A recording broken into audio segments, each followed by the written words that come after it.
Want to sell your business, but feel like you're stuck on a never ending grind? I almost burnt out chasing a 7-figure exit until I realized that most sellers actually focus on the wrong damn numbers. In this video, I'm going to be breaking down the 5 non negotiable metrics that actually matter if you want to sell your business without losing your sanity. And spoiler, revenue isn't number one. Hi, I'm Lisa. I am a business coach with over 16 years of experience, and I help entrepreneurs grow, scale, and exit their businesses successfully. I've built and sold my tutoring business, Lisa Study Guides, and so I know firsthand what buyers are looking for. And by the way, if you want to see more videos on how I exited my business, the tips I have for you, and how you can set up your business so that you can increase your valuation, so you can sell your business for way more money than you think, then I'd love for you to subscribe to this channel because I'll definitely keep making more videos like this in the future. Let's dive into the metrics that could save you years of headaches and get you focused on the ones that actually matter. Number 1, revenue is vanity, profit is sanity. Buyers don't care if you make $1 million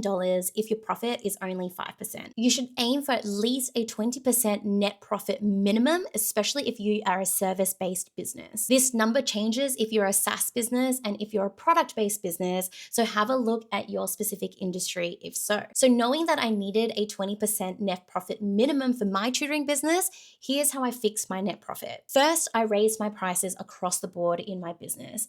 This meant for any new customers who came in, they would pay an additional $10 to $20 for our services. And for our existing clients, their prices also increased as well. This really helped to lift up that net profit margin for us. Second is that I prioritize high margin services and products over low margin products and services. For example, rather than focusing on growing our one-to-one services, we focus on growing our group services. With one-on-one, you may generate a revenue of $100 per hour, and $50 of that goes to your tutors, leaving you $50 as your profit.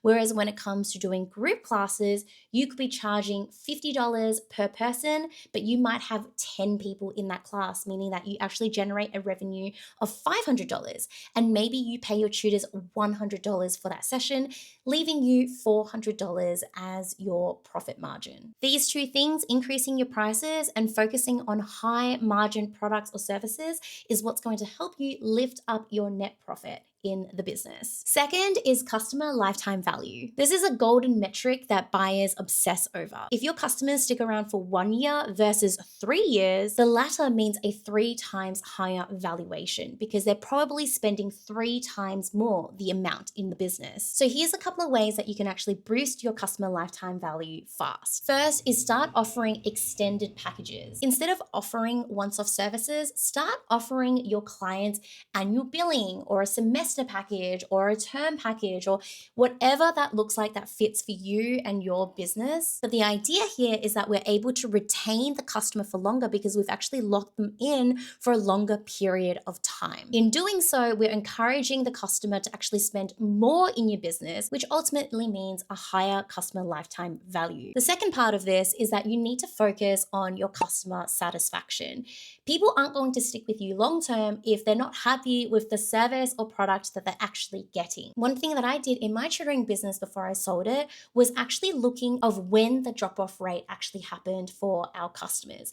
And for us, that drop-off rate happened right after their first lesson. Most people either continued with us for years, or if they didn't like the first lesson, then they would just leave. And so it was really important for us to hyper-focus and figure out what the problems were in that first lesson, actually increase that customer satisfaction, because as soon as they committed to the second lesson, we knew they would stick with us for years to come, and that would lift up our customer lifetime value. So I encourage you to have a look at your business and ask yourself, when does the biggest drop-off point happen for your customers? Third is conversion rates. Your buyers want to buy your database of not just leads, but quality leads. So if you're getting lots of leads into your business, but you're only converting about 10% of them, fix this by tracking your funnel and seeing where exactly it's leaking. Here's a pro tip. If your email sequence is only converting at 5%, but you know if you pick up the phone and you call your leads, you actually have a 50% conversion rate, then you need to double down on those calls and make that a part of your process every single time. It's simple math, but it means a huge payoff for you and your business. 4 is EBITDA. Your EBITDA EBITDA is the metric that's going to either make you crack that 7-figure dream exit or not. How much you actually sell your business for is based on EBITDA multiples, and different industries have different multiples. So for me, selling my tutoring business, the EBITDA multiple was 2 to 3 times my average net profit over the past 2 years. This is why your net profit is so important, because if your average net profit over the past 2 years was 100, then 2 to 3 times of that is $200 to $300 that you are going to sell the business for. Whereas if your net profit was 200, so only $100,000 more, your EBITDA multiple is 2 to 3 times of that. So you'd be selling your business for $400 to $600,000.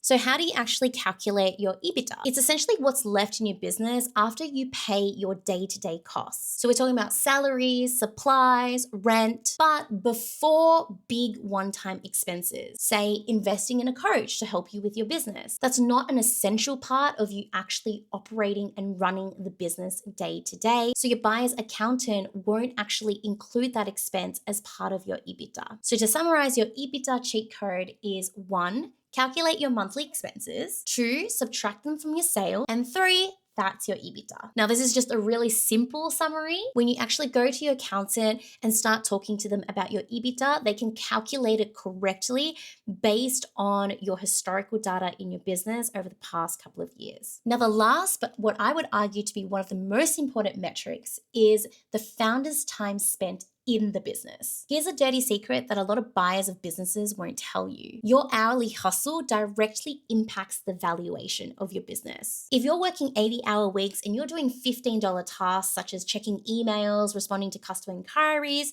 as the CEO, this is actually seen as a liability, and buyers don't actually see you as a leader. So it's really important that when you start thinking about selling your business, you actually also think about extracting yourself out as the founder. So here are the ways on how I cracked this code so that I didn't need to be involved in the day-to-day operations of the business. First, I started tracking every hour that I worked in the business. I used to use Toggle, I now use Sunsama, and I slap a value on my time. Let's say I'm worth $500 per hour. Then I started delegating the tasks that weren't at that $500 per hour price point. So I replaced myself with $25 per hour VA who helped me with my emails, my scheduling, and other admin. That meant that I eventually only focused on the CEO stuff that matters, strategies, partnerships, and really tasks that move the needle on growing the business. So here's a pro tip. Buyers pay premium prices for businesses that don't involve the founder's sweat. Stop being the bottleneck of your business. Stop feeling like you need to have control over everything in your business, and shift your mindset to actually becoming the CEO of your business, because that is what will ultimately sell. So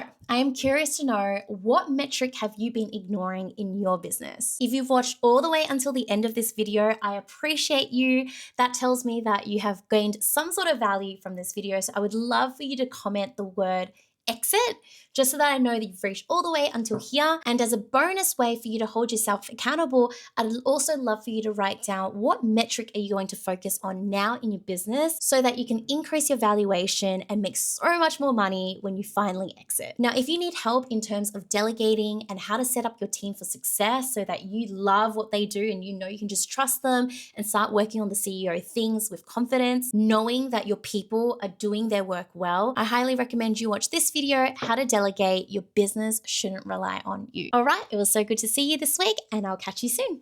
Bye.